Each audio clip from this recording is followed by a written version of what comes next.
मैं जा रहा हूँ तिरुपति बालाजी के दर्शन करने और मेरा सफ़र शुरू होता है मध्य प्रदेश के सिवनी डिस्ट्रिक्ट से।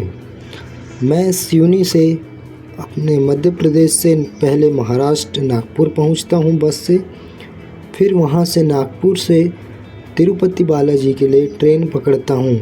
मैं रेणुगुंटा रेलवे स्टेशन पर उतरकर वहाँ से फिर मेरे सफ़र की शुरुआत करता हूँ। तो आप सफ़र में बने रहें, देखिए तिरुपति बालाजी। तो आज है मेरा पहला दिन, तो चलिए सफ़र की शुरुआत करते हैं और देखिए तिरुपति बालाजी। वीडियो में आपको छोटी छोटी क्लिपें शुरुआत में जोड़ करके मैं दिखाया हूँ यहाँ के सुंदर नज़ारे। तिरुपति बालाजी पहुँचते तक आपको बहुत सुंदर सुंदर नज़ारे देखने को मिलेंगे। प्राकृतिक सुंदरता यहाँ खूब है, भर भर के यहाँ पर सुंदरता है।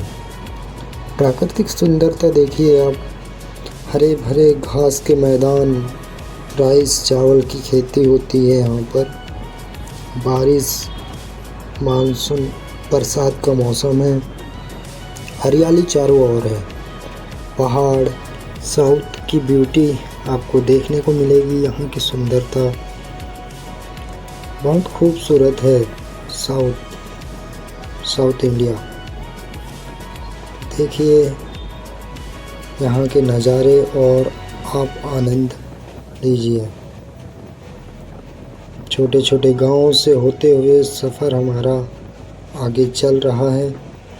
मैं अभी ट्रेन पर हूँ और मुझे तिरुपति बालाजी का बुलावा इस प्रकार आया कि मैं लगभग 5-6 बजे शाम के मुझे विचार आया कि मुझे एक मन में जिज्ञासा उत्पन्न हुई कि मुझे तिरुपति बालाजी जाना है। तो मैं तिरुपति बालाजी के लिए शाम हुई, रात में अपना बैग पैक किया। बैग पैक करने के बाद सुबह ही मैं निकल गया तिरुपति बालाजी के दर्शन करने। तो मैंने नहीं सोचा था कैसे जाना है, क्या करना है, मैंने कुछ नहीं सोचा, बस बैग पैक किया और निकल गया अपने सफ़र के लिए। तो मुझे तो पता भी नहीं था कितने दूर है। फिर मैंने सर्च किया, नेट पर, फ़ोन पर सर्च किया, लोकेशन देखा तो बहुत दूर था और मैं अकेला ही निकल गया। मैंने किसी के साथ की ज़रूरत मुझे महसूस नहीं हुई, बस बुलावा आया तिरुपति बालाजी का और मैं निकल गया।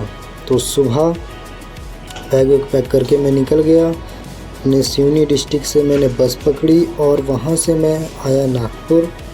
नागपुर पहुँचने के बाद वहाँ से फिर मैंने कुछ ही घंटों में ट्रेन थी, ट्रेन पकड़ करके फिर मैं निकल गया तिरुपति बालाजी के लिए। तो जब कहीं जाने का बुलावा आता है तो आपको किसी के साथ की ज़रूरत नहीं होती, आप अकेले ही वहाँ चले जाते हैं। तो ऐसा ही मेरे साथ हुआ और मैं अचानक से विचार आया और अचानक से मेरा जाना हुआ। तो मैं वहाँ जा कर के, वहाँ ऐसी प्रथा है तिरुपति बालाजी में कि अपनी कोई इच्छाएं, कोई मनोकामना लेकर के वहाँ जाओ और अपने बालों का दान करना। बालों के दान करने की प्रथा है वहाँ पर कि अपनी कोई इच्छा है तो अपनी इच्छाओं को लेकर के जाओ और अपने बालों का दान वहाँ करना चाहिए तिरुपति बालाजी में। ऐसी बहुत सारी मान्यताएं हैं, तो आप नेट में देखेंगे तो आपको पता चलेगा कि वहाँ की मान्यताएं अलग अलग प्रकार की हैं। पर वहाँ जाएं तो ऐसा नहीं कि आपके पूरे ही बाल दान करने। कुछ लोग क्या करते हैं कि 1 से 2 बाल मतलब थोड़े बहुत बाल अपने दान कर दिए। और बहुत सुंदर है तिरुपति बालाजी, आप देखिए रास्ते में ही सुंदर सुंदर नज़ारे, हरियाली इतना खूबसूरत है। मैं जैसे ही ये सब देखा तो मैं एकदम प्रसन्न हो गया, खुश हो गया कि मैंने कभी ऐसी हरियाली, कभी इतनी सुंदरता देखी नहीं थी। साउथ इंडिया बहुत सुंदर है और ख़ासकर यहाँ की हरियाली, मानसून का समय यहाँ सबसे उत्तम, सबसे बेस्ट है, सबसे अच्छा है। तो बरसात के मौसम में आप यहाँ जाएं। देखिए ट्रेन का नज़ारा, रात होने के बाद जब सुबह हुई तो कुछ लोग सो रहे थे, मैं जल्दी ही उठ गया और ये ऐसे कुछ नज़ारे देखने को मिले। जनरल डिब्बे का टिकट लेके मैं निकल गया, जनरल डिब्बा का टिकट लिया और मैं निकल गया। मुझे सीट मिली और मैं स्टार्टिंग से लेकर के तिरुपति बालाजी एक रेलवे स्टेशन है, उससे पहले उतर गया मैं रेणुगुंटा रेलवे स्टेशन पर। शायद ये ट्रेन केरला एक्सप्रेस है जो इटारसी जंक्शन से निकलती है और दूसरा स्टेशन नागपुर पड़ता है। तो मैं नागपुर रेलवे स्टेशन से निकला था। तो आप देखिए सुंदरता साउथ की कितनी अच्छी, बहुत सुंदर है साउथ इंडिया। तो आप भी तिरुपति बालाजी जाने का प्लान करें तो मानसून का समय देखिए, बहुत सुंदर है। मानसून के समय आपको चारों ओर हरियाली दिखेंगी, पहाड़ हरे भरे, खेत खलिहान, खेत दिखेंगे बहुत अच्छे अच्छे। साउथ इंडिया में भी लगभग धान की फसल, राइस चावल की फसल होती है और हमारे मध्य प्रदेश में भी बरसात में सोयाबीन ज़्यादा होता है। तो सोयाबीन के बाद फिर खरीफ में फिर मक्का होगा और चावल की फसल, ये फसल हमारे यहाँ ज़्यादा होती है खरीफ की। रबी में गेहूँ, चना और ये अपना गेहूँ चने के बाद और भी अन्य फसलें होती हैं, मक्का भी होता है रबी में भी। यहाँ पे ज़्यादातर मुझे धान की फसल दिखी और बगीचे दिखे, केले के बड़े बड़े बगीचे हैं। और ये है साउथ इंडिया। तो वीडियो में बने रहें और सफ़र का आनंद लीजिए। कितना सुंदर नज़ारे हैं। तो मुझे ये देख कर के बहुत अच्छा लगा।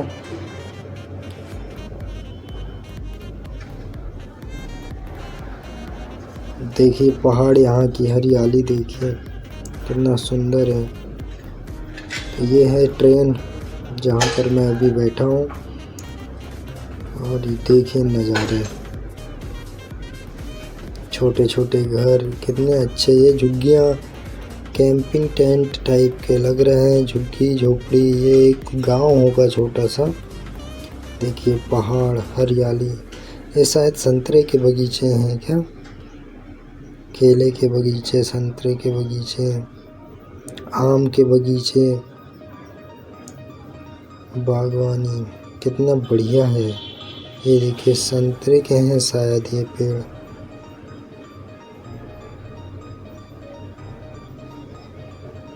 तो देखिए मेरे काफ़ी बड़े बाल हो गए थे, तो मैं सोचा कि इधर उधर कटवाने से अच्छा है कि मैं भगवान को दान करूं। इसलिए मैं तिरुपति बालाजी के लिए, और बालाजी का बुलावा आया तो मैं चला गया। बिना उनकी इच्छा के कुछ नहीं होता। जब जहाँ का बुलावा आता है वहाँ जाना ही पड़ता है। जैसे कि मैं अभी जा रहा हूँ। देखिए धान के खेत, कितने धान लगा है, ये धान चावल। और ये बगीचे कितना बढ़िया। ये केले के बगीचे देखिए क्या बड़ा है, बहुत बड़ा है। केले, नारियल के पेड़ दिखेंगे आपको ज़्यादातर साउथ में, कोकोनट, नारियल। और ये हैं बगीचे, संतरे के हैं, केले के हैं और भी बगीचे हैं। तो सफ़र का आनंद लेते रहें आप।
दोस्तों तो मैं पहुंच चुका हूं रेणुगुंटा रेलवे स्टेशन, रेणुगुंटा जंक्शन। यहां से मुझे जाना है अब तिरुपति बालाजी। तो वीडियो को यहीं तक रखते हैं, देखिए आगे वीडियो आप, और आगे की वीडियोस देखने के लिए चैनल पर जाएं। ये है रेलवे स्टेशन रेणुगुंटा। तो मैं पहुंच चुका हूं।